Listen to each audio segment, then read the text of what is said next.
بسم الله الرحمن الرحيم وإذ بوأنا لإبراهيم مكان البيت ألا تشرك بي شيئا وطهر بيتي للطائفين والقائمين والركع السجود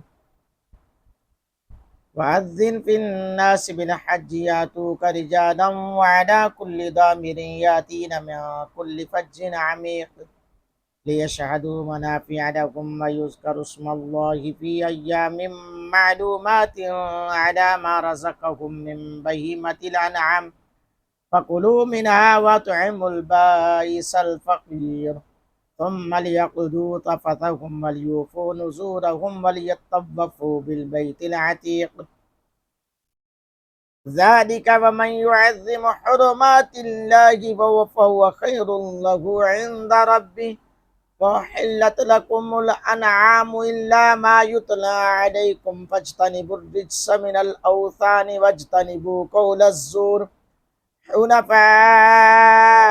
لله غير مشركين به ومن يشرك بالله فكأنما خر من السماء فتخطفه الطير وتهوي به الريح في مكان سهيق ذلك ومن يعظم شعائر الله فإنها من تقوى القلوب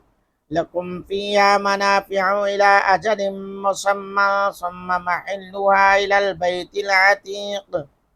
ولكل أمة جعلنا منسكا ليذكروا اسم الله على ما رزقهم من بهيمة الأنعام فإلهكم إله واحد فله أسلموا وبشر المخبتين الذين إذا ذكر الله وجلت قلوبهم والصابرين على ما أصابهم والمقيم الصلاة ومما رزقناهم ينفقون والبدن وجعلناها لكم من شعائر الله لكم فيها خير فاذكروا اسم الله عليها صواف فإذا وجبت جنوبها فكلوا منها وأطعموا القانع والمعتر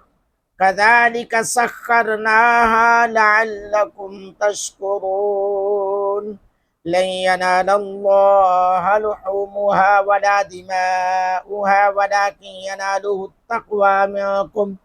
كذلك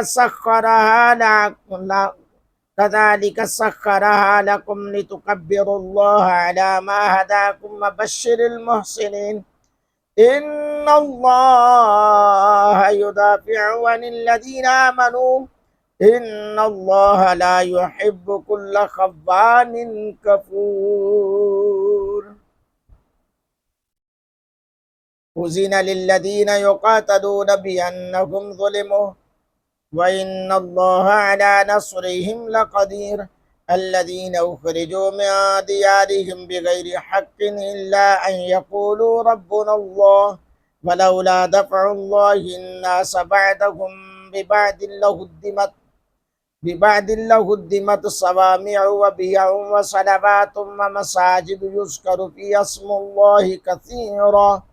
ولينصرن الله من ينصره إن الله لقوي عزيز الذين إن مكناكم في الأرض أقاموا الصلاة وآتوا الزكاة وأمروا بالمعروف ونهوا عن المنكر ولله عاقبة الأمور وإن يكذبوك فقد كذبت قبلهم قوم نوح وعاد وثمود وقوم إبراهيم وقوم لوط وأصحاب مدين وكذب موسى فأمليت للكافرين ثم أخذتم فكيف كان نكير فكعجب من قرية أهلكناها وهي ظالمة فهي خاوية على عروشها وبئر معطلة وقصر مشيد أفلم يسيروا في الأرض فتكون لهم قلوب يعقلون بها أو آذان يسمعون بها فإنها لا تعمى الأبصار ولكن تعمى القلوب التي في الصدور ويستعجلونك بالعذاب ولن يخلف الله وعده وإن يوما عند ربك كألف سنة مما تعدون وكأي من قرية أمليت لها وهي ظالمة ثم أخذتها وإلي المصير صدق الله العظيم